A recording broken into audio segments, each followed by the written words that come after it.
have you ever played the Star Wars Pants game? Where the key to Star Wars is that you take any line of dialogue, you remove a noun, and you put pants in its place. I find your lack of pants disturbing. Oh, that's just sad. So we should do that sometime. I've seen Smilo Ren a lot of other places, so we can stick with that one for right now. I kind of like it. It's fun. It's cortosis. It's this very rare metal. It's only found on 2 planets that I can't remember the name of in current lore, but it actually like absorbs energy and like momentarily shorts out lightsabers.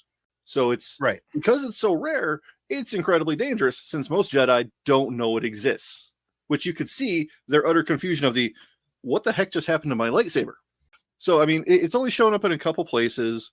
First in the iJedi novel back in the old Legends EU, great book, way better than the books that it was based on. But also in the Thrawn novelization from 2018, it's mentioned in there.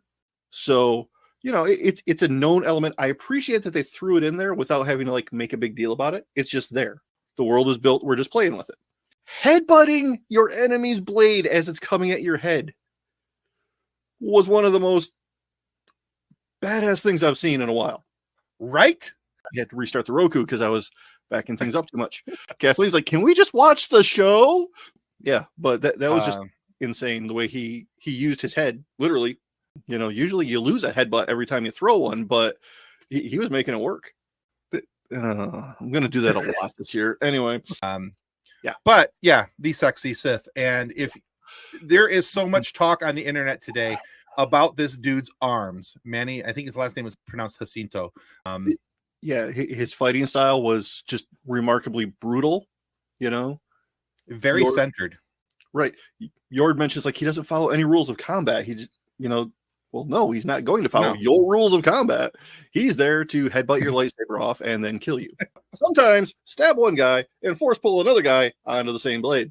I'm going to go out on a limb and say Darth Maul's got nothing on this guy. Careful, John. Maul focused too much on his weapon and didn't think about the other techniques available. You know, if we could get the two of them in a room together, yeah, especially when in the last few seconds of the show, Kylo Ren's musical motif is played while he's on screen. I'm taking that as a hint. I'm willing to be wrong, you know? Right.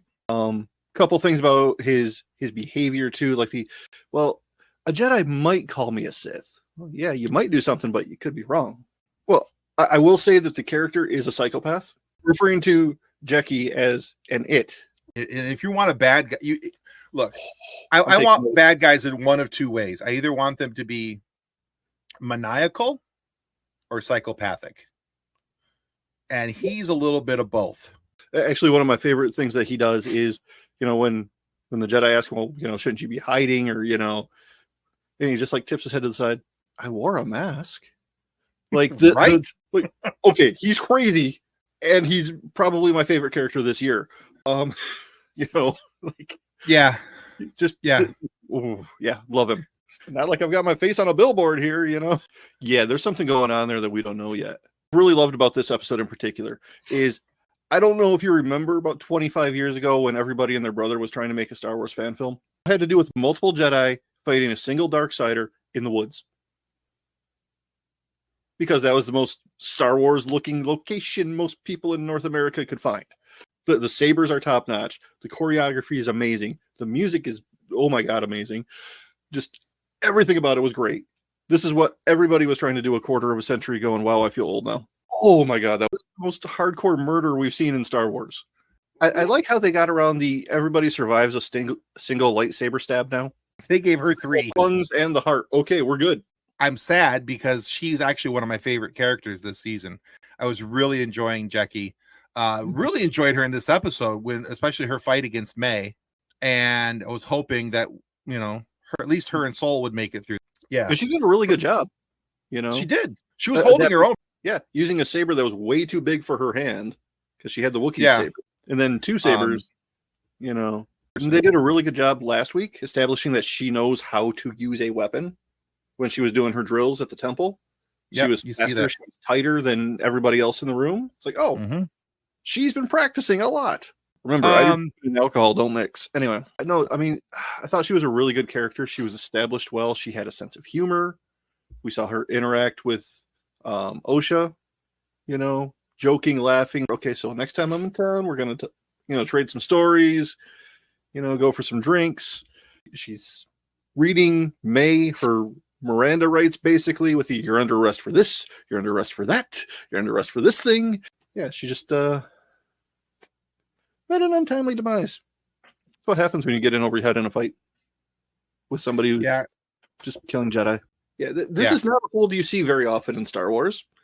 No. I think Anakin did it once in Clone Wars when he was going through a particularly dark time. Yeah, that was rough.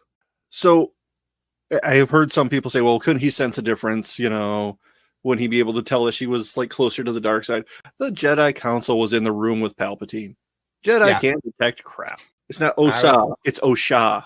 That's why the Raticore in the Coven had guardrails. They had Osha. And Osha has a tattoo on her arm. I don't think she does. Love the episode. The pacing was great. The storytelling was great. They left 12 minutes on the table. And that bugs me. That 12 minutes could have been used to answer some of the questions. That 12 minutes could have been used for further exposition. I either want them to be a consistent 28 minutes a piece so that I know what I'm walking into, a half-hour episode. Anyway. Yeah, those would be my complaints too. It's like, I just want more Star Wars. Can we get another 10 minutes of Star Wars? He can smell the burnt hair. That's what it is. Everybody else's allergies were acting up. Their noses are plugged. Basil's like, she don't smell right. And so, I mean, he can communicate with Basil. Now what do you do? I mean, unless you get a protocol droid next episode. Pip got popped. Basil picked up part of Pip. Well, that was he did. So maybe he can put Pip back together, Humpty Dumpty the situation. And possible. It all depends on if May brought the rest of Pip with her when she took Osha's clothing. Maybe. We'll have to find out next week. Right. And that's the thing is, we've seen this stuff. The Jedi Council don't have cameras following these characters around, transmitting back to, the old folks' home. They need somebody to send them the information. So if Sol doesn't send them a transmission, they're not going to know. There's only one other person other than Sol who's left alive, other than Osha and Sol right now, who know what's happening. Like, to give Ki-Adi-Mundi some credit in Phantom Menace, if I called you up and was like, hey, Tim, on my way home tonight, I got in a sword fight with a Knight Templar. I would ask how much you had to drink. Exactly. Something that hasn't been around for 1,000 years. And I'm saying, yeah, I just ran into this, in the middle of the street. You fix a plot hole? I write another story about the said plot hole, and ta-da, we're good to go. See, that character didn't know this story had happened, so therefore he wasn't wrong. He was just uninformed. Okay. And he's just, this is cool. I'm going to pretend to be these guys, and I'm going to, see, I'm hungry now. Maybe the real Sith shows up and is like, you're kind of giving me a bad name, so I'm going to show you what we can really do. Snap. Well, yeah, because he admits that there is a master, and all he wants a pupil. He wants an acolyte.